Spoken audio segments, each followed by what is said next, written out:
Welcome to Kaya FM. I would like to start off by saying that all of you were the soundtrack to my late high school and university. So thanks for making us feel old. Well, I feel slightly older as well because I'm talking about university and a lot of the kids don't, for a lot of kids, at least I'm not going, my parents used to listen to your music. Yeah. So I used to listen to your music, and it was a major part of kind of the soundtrack to my life. But what I'd like to start off with, and I'd like us to just kind of have a real conversation about it, is, we're sitting all the way down here in the south of Africa, and we don't always get to know what you're doing. And, you've obviously all been very active and working and doing different things with your lives. So I'd like to get a snippet of kind of what's been going on in your world for the last couple of years. Who wants to From go a first? personal perspective, a career perspective. Why y'all pointing at me? Go ahead. Been flying under the radar. A lot of people haven't heard from me, but I've been doing a lot of singles. I have quite a bit of singles that are out. Working with different artists. Continuing writing my poetry so I can get my book out, and being a mom and a grandma, it's very fulfilling for me. Is that the beauty of being in this kind of career, is that it's enabled you to have time to be a mother and a grandmother?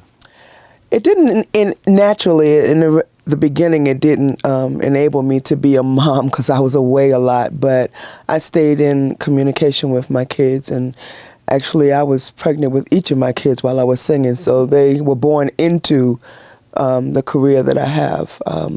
Now it's affording me, I have to say I'm very blessed, it's affording me time in my downtime of my career to be there for my grandchildren. I have 6 of them, so I'm there for each of them, and writing, up in the studio and writing songs for other artists, so I'm doing good. I'm doing very well. Yourself? Well.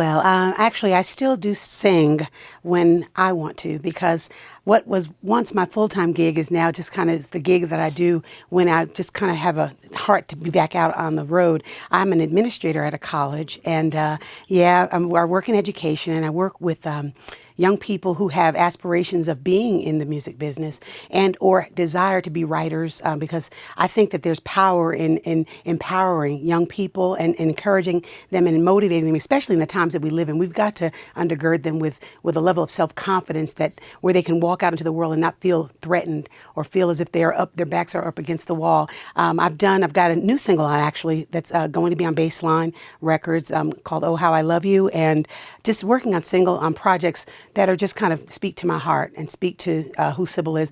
I'm not trying to be out there and doing what I did 20, 30 years ago. I've been doing this, it'll be 30 years in October, actually, for me. And I always joke and say I'm 25, how'd that happen? But in any event, needless to say, I just feel as if, as Robin said, I have a blessed life. I share other people's children. I'm the forever auntie, or TT, as they say, or, I am that, and I love that. And my life is fulfilled and blessed because of it. How was that transition from being submerged as an artist and really working to going to that shift to education, for example? It was never a shift. I'm a lifelong learner. I just believe that it's, I just believe that you always have to use the vehicle that you've been given to ride in sometimes. And when the music industry changed for me, I had to use the education that my parents paid for, And now, you have a gift of voice and song, but there are other things that you're gifted to do and have the capacity to do, and sometimes you're not until you're challenged to have to face it and to take it on.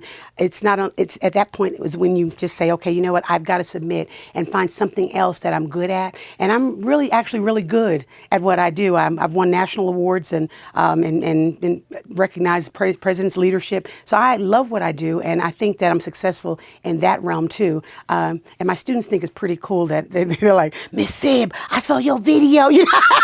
So stuff like that is really cool. I heard you on the radio. Those things make a difference, and that's what adds, I guess, longevity to who I am and why I can do this and do it with women that I just respect and admire. And it's just like it is what it is, And Crystal, your journey over the last couple of years?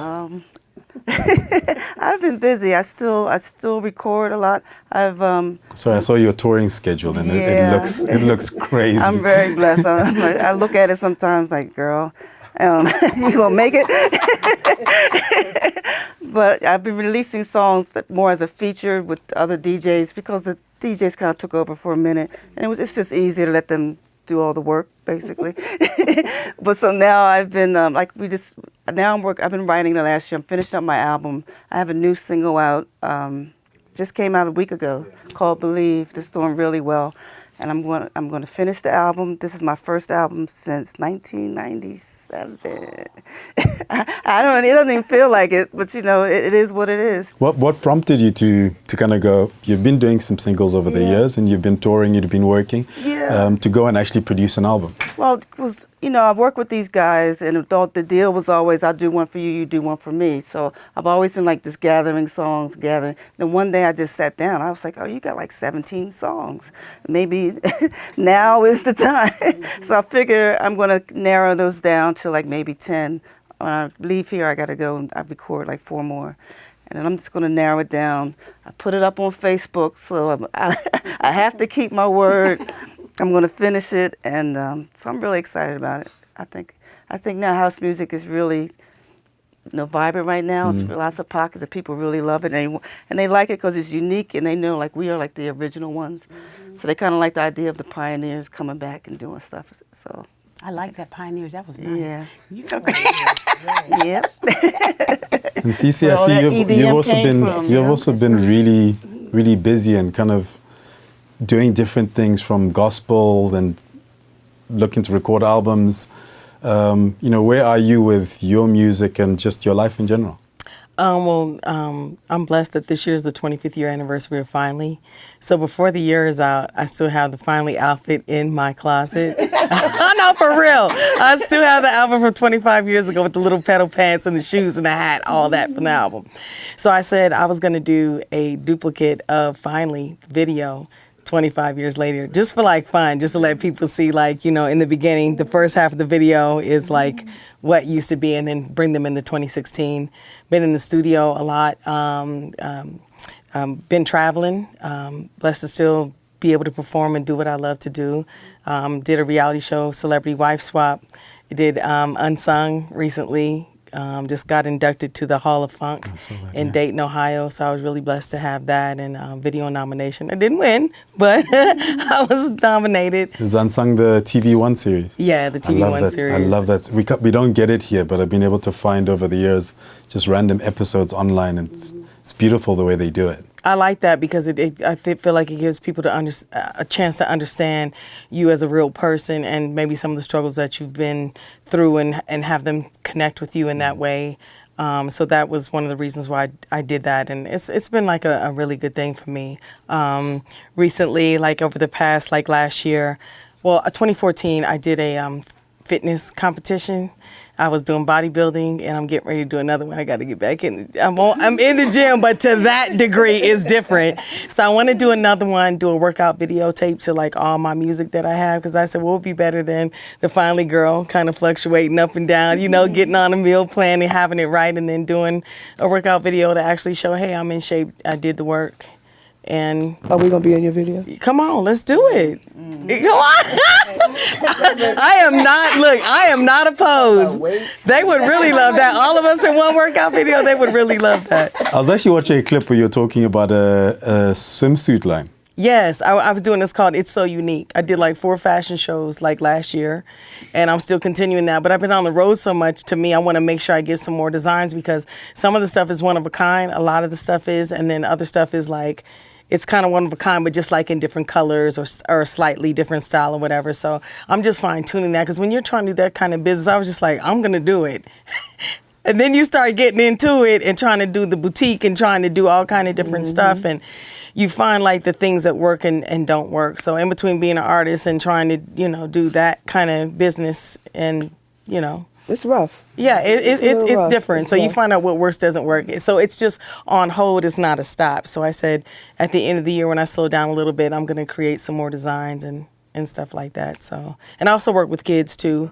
I have a foundation called LOTS, which means Lifting Others to Succeed, because I feel like with what God gives us, that we're supposed to give that back. So, I want to help some kids with scholarships and education, because my grandmother was big on that. She was not having it. She was like, you will give back something, She was really into that, so. And I mean, it sounds like juggling a lot of stuff, but also navigating your way through life. And you talk about 25 years of Finally. How do you deal with being defined by songs that you worked on and sang 25 years ago? Yes. Yeah. First and foremost, Checks come in. first and foremost, you feel blessed because I'm not as great or I'm not as good as my last hit. I'm better. Okay. No matter how many songs, and I think you guys can chime in, but no matter how many songs we write, no matter how many songs we sing, no matter how many songs we do, people come for one song, their one favorite song. And so, well, Crystal has several.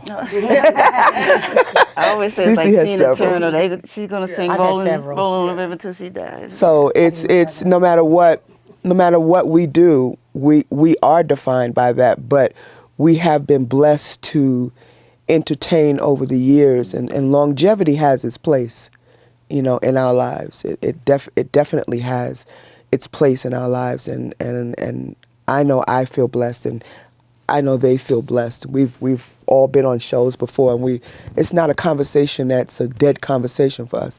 We talk about it individually and group-wise about how blessed we are, and people come and go, and people come into the industry, they go out, and you never hear anything from them, and we understand those that didn't make it and why they didn't make it, but we also understand our place and our positions. I think the thing is you have to be mindful of who you are and whose you are and in the placements of it all. I think so many people get so caught up in the hype of things and they lose sight of what is. And so, see, for me, the what is became a reality sooner than I might have anticipated it. I made a decision to back away for a couple of years because there were things that I knew that I was not going to compromise, and I just refused to participate in the game, in order to be successful, because I knew that I had other gifts and I knew that I had other skills and I knew that I had marketable and viable skills, and I've proven that in being able to do what it is I do. I have two passions that I'm able to work in and be successful in them. And so I think the thing is that I used to always say, to thine own self be true. When you can't walk in your own truth, and if I can't get on the stage and be my own authentic self, then I don't need to be doing it. And I think that that's what keeps you grounded, keeps you I guess based in reality with the what is. I'm a what is kind of, this is what it is. I can't worry about tomorrow. I can't. I can only function in my now and in my today. And so us being here, this is divinely ordered. It has nothing to do with us. It has something to do with the music that we were able to share maybe years ago. And hopefully you'll embrace the new stuff that's going to be coming out. I'm curious, Crystal, with an album, working on an album and stuff, are you looking at it differently? You've evolved as a person, you've evolved as an artist, and kind of, like you're saying, you found you had songs, and it's like, I've got songs, why not?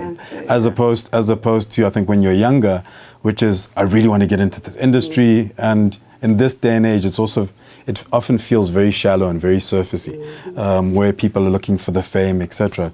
So, how have you approached it differently? Because I think what happened when it clicked, I think my focus got sharper, and it kind of reminded me of back in '91 when I was really excited about the music and all. So I think that I didn't even realize that was kind of missing from me a little bit. So it kind of it's kind of exciting. It kind of clicked in, and that I'm going to do this. And I'm focused, and I want the best, and I really haven't felt this way in a long time. So it really felt good. So, what music do you listen to? Drake. On a day-to-day? Our variety. I listen to a lot of old school R&B. I like Drake. I like Rihanna. I like Jeannie Aiko, Keisha Cole. Then I'll listen to some Earth, Wind and Fire and Shaka Khan. So it depends on the day. I might be feeling some kind of way, and I'm like, I just put on kind of like what I'm feeling. We talked about it was funny because I'm a situational music chooser. I don't. It depends on where I am and what what I'm feeling. Because I grew up in a jazz house. I studied classical violin. So the classics. I mean, I love classical music. I love old soul. But I like the new soul, like the Lettuces, and and Layla is my girl because I loved her dad, and I think she's just kind of a female hymn. Her live album is. I love that. Album. Yes. And Emily Sandé, who's British. Yeah. There are a lot of people that I listen to and that I like and admire. And I just think that it just depends on what mood I'm in, because I could listen to some hip hop when I'm feeling like I want to, that kind of, when I want to go in, I want to get into that thing. But then there's that other time when I just want to just mellow out and just kind of go into this place where I just want to hear music and I just want to hear instruments and clearly. I want to hear the word, so I listen to gospel more than I listen to anything. And then again, I have my moments, in the morning I have to hear the word and I have to get focused on what I have to do, because, I'll change gears in a minute. But giving thanks in the morning is something that I want to do in the morning. And then, of course, Drake. Yes, Can't get away from him because he's just all over the place. I'm curious. Rihanna. What is it about Drake? I think for me, it's smooth. It's smooth. He's just really smooth with what he does. I mean, the lyrics and into the singing and the into hip hop R. Kelly. Yeah, he's the hip hop R. Kelly. You know how R. Kelly would say a song? You'd be like, that was the easiest thing to say. Why didn't I think of that? Like, started from the bottom, now I'm here. Like, why didn't I think? Just the way that he says stuff, I feel like he makes music really visual. But the it's transition. easy, and it's funny because he sings, Yeah. but he's still rapping. Yeah, He's singing, and talking, that's what I like. That's what I like. So It goes from the rapping into the singing, and it's really smooth. Like, sometimes you feel like you're listening to jazz, and then you're listening to hip hop, and then you're like, whoa, wait a minute, yeah, Maybe it's the Graham influence. I mean, with his father and his uncle and that kind of funk, the funk roots, Yeah, Sly and the Family yeah. Stone, that kind of. I like like stop him. in the name when you used to call me on my cell phone. Yeah, that one. I'm yeah. like, why didn't I think of that?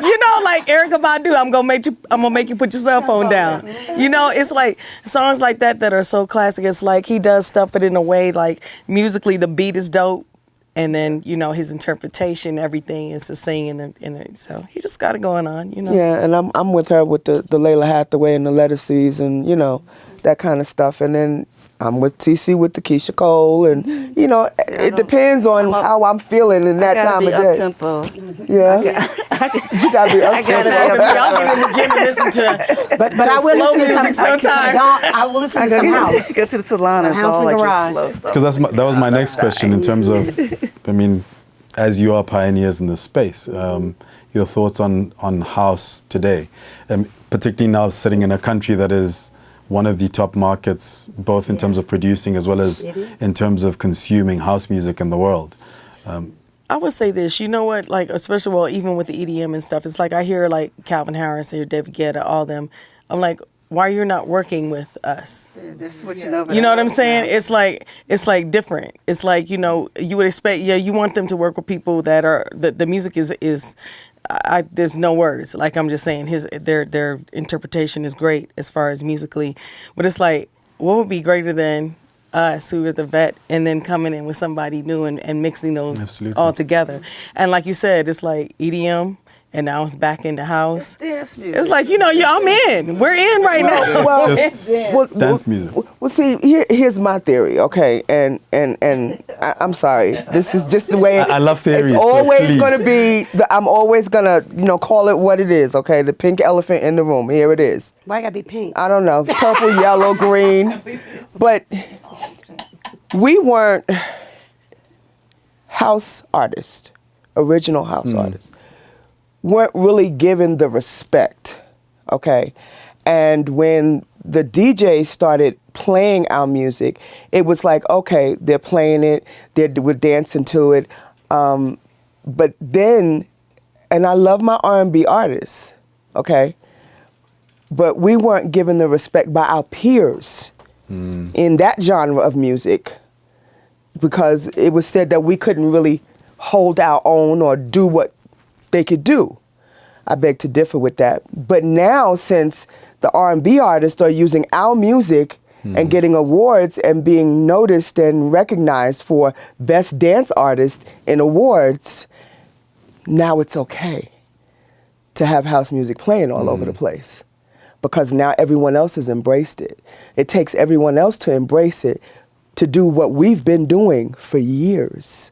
You know, and it's no shade, it's just what it is. Sometimes we're gonna always no shade for me. In the beginning, they really beat us up for doing dance music. They would say, "Crystal, when you gonna do some real music?" You know, Yeah. It really got down on got down on dance music. But now to see it come full circle, I feel like it's like satisfying knowing that we did something that was really good. So I kind of like seeing the new artists do it. But like you said, with David Guetta going to get in the hip hop artist to be on a dance record, just doesn't that's shady. I'm like, you can throw one of us in there somewhere. But you know what? They're all coming back to house music now. But it also keeps us relevant. They that did us a favor. It's funny because I kind of backdoored into R&B actually, because I came from house. I had 4 top dance records, house records, before Don't Make Me Over ever came out, and it was freaked me out because I'm sitting there thinking I didn't plan on the first 4 to be dance records. That's interesting, because Don't Make Me Over was firmly in its own in the kind of an R&B soul space as opposed to dance. Exactly, and that was weird for me because I was falling in love. Let Yourself Go. My Love Is Guaranteed. Can't Wait. I was underground house dance, but even when we made those records, the intention was not for it to stay relegated to just a club. But I'm a house kid. I mean, Zanzibar, Cheetah, Shelter. Yeah. I mean, that's a Paradise Garage. I used to go hear some of the great spin. And so I was a kid who loved house music and didn't understand how come nobody else on radio thought like I felt, because it was hard to get it played except for a couple of hours on New York radio, Chicago, Detroit, in pockets. And it was really weird for me to suddenly be like accepted. When Don't Make Me Over came out, I thought, wait a minute, this is a whole new thing for me. And then followed it with Walk On By. So it was just one of those things where I thought, And so I saw it trying to shift, where they were trying to accept us. But it did shift. And it shifted it was in 90 all of us serious. came out at the same time, and a lane was created. I feel like a lane was created. With God's blessing, a lane was created with the music that we were doing, because I felt like when we all came out, when I would listen to music, I didn't feel like when I heard y'all's music and my music that there was music that were in those lanes. So we created a lane for those things. So it's like, we kind of bombarded it. Because she gave birth to hers, right. You gave birth to yours, right. And I gave birth to mine. And we kind of dominated the radio stations at that time because they were all in top 100s or top 10s. So yeah, the lane was definitely So that's the thing driven. that when you look back on dance music and you see, and it's like I always say, like me being on the bill with these ladies right here, it's like I love their music as well. So it's also a blessing for me when I'm on a bill with people. Like I'm watching your show because I was dancing to your music too before I even knew you, before we were even on a bill together. I was mad that I heard the song on the radio and then I you already hear a song you wish you had written it, right? Or you we wish were you talking had about that sung it? today. Like that should have been That should have been my song. Yeah, What you- right. So it's like, and you're like, I'm like that. And it sinks in. It goes straight in. But here's the thing. Like I'll do a show and they'll say, "Oh, CeCe," I'm like, no. I had that happen to me. That's my girl though. I met John Legend. He was like, "What's up, CeCe?" He was like, "You got to show." He started playing the piano. I was like, "Yup." It's all good. You know what? It's all good. It's all good music, and it's all blessings at the end of the day. So it's, I told Crystal one time, I'm not Crystal, CeCe one time. I said, you should come out singing my song, and I'll come out singing your song. That actually they won't know the difference. If the 4 of you just mixed it up. And sing each other parts of each other's songs. Right. That would be hilarious. That'd be cute on a bill one day. Y'all see that? Don't be surprised. Is this the first time that you've been on a bill together, or have you interacted over the years? We were together 2013. Me, Robin, and yeah. This is all 4 of us being together is new. So how'd you craft your sets? How'd you craft your shows? I mean, Just do what we do. We've been doing it a while. Some of it is good and some of it's mistakes. Like I was just talking about how you can You can jack up something and sing something. I'll be like, I'm gonna keep that, or I'm gonna do that better next time. I like where it was going. Right. And some of it is just like I may ask somebody, hey, what do you think about this or that? And people tell me kind of like what they like, or I hear it and be like, I like it, or I'll try something out. I feel like just as an artist, you have to be a risk taker, and some things are gonna work. Yes. And you try it one time, you be like, aren't. and then other things are not. So it's just kind of like a give and take type of thing. You kind of throw it out there and see what happens, and then you just kind of go from there, see what gets a reaction. You'll do something on accident, like, oh, they like that. Yeah. They got this one little move. I was like, oh, they like that. I was like, we'll do that again. I was like, wait, hold on, let me try it one more time. And I was like, that's going in the show now. We respect each other, and we feed off of each other. I know I feed off of the three of them, off the stage and on the stage. I may be the quietest one off the stage. Wrong answer. Wrong answer. I'd like to think I'm the quietest Only one. non-verbally.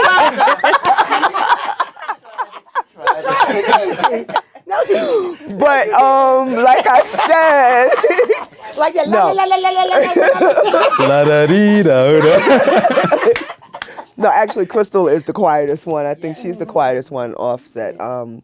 But I mean, I've been to her shows, and I'm standing in front of her doing her dances with her, and I mean, that's how much I admire them, and I have a genuine love for them and what they do. It goes a lot deeper than people see. The media, CeCe and I talked about it before, about how we first met, and the media had us pitting against each other, and she couldn't stand me and I couldn't stand her, and I was like, oh, so I hear you don't like me. Right. I was like, what? She was like, what? Well, I hear you don't like me either. I said, okay, well, let's not like each other and keep it moving. But that's how we gelled. And Sybil and I have known each other for years and years, doing shows, and it's a genuine love, like when they're on shows and they put it on Facebook, I'm like right there with them, right there with them, and I'm, cheering them on, because you have to, in order for your blessings to come in, you have to support other people, and be there for other people.